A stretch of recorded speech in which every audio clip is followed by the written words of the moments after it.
ঘোষণা দেয়া হলো মক্কায়, মুহাম্মদের মাথা কেটে এনে দিলে এত এত স্বর্ণ মুদ্রা দেয়া হবে।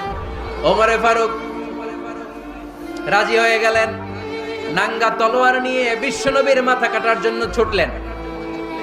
নাউজুবিল্লাহ পড়বেন না? বনু জাহারা গোত্রের এক লোক বলে, আইনা ইয়া ওমর, কই যাও? মুহাম্মদের মাথা কাটতে যাই। আরে মুহাম্মদের মাথা কাটতে যাও?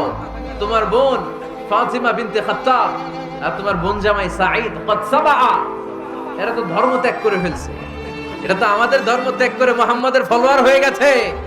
আগে ওমর ঘর সামলাও, পরে মুহাম্মদের মাথা কাটতেছে। ওমরে ফারুক অবাক হয়ে গেলেন, তলোয়ার নিয়ে বিশ্বনবীর দিকে না যেয়ে নিজের বাড়ির দিকে চলে গেলেন।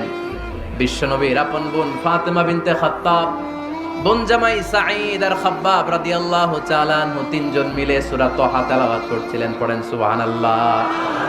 মক্কায় লুকিয়ে লুকিয়ে দাওয়াত হতো।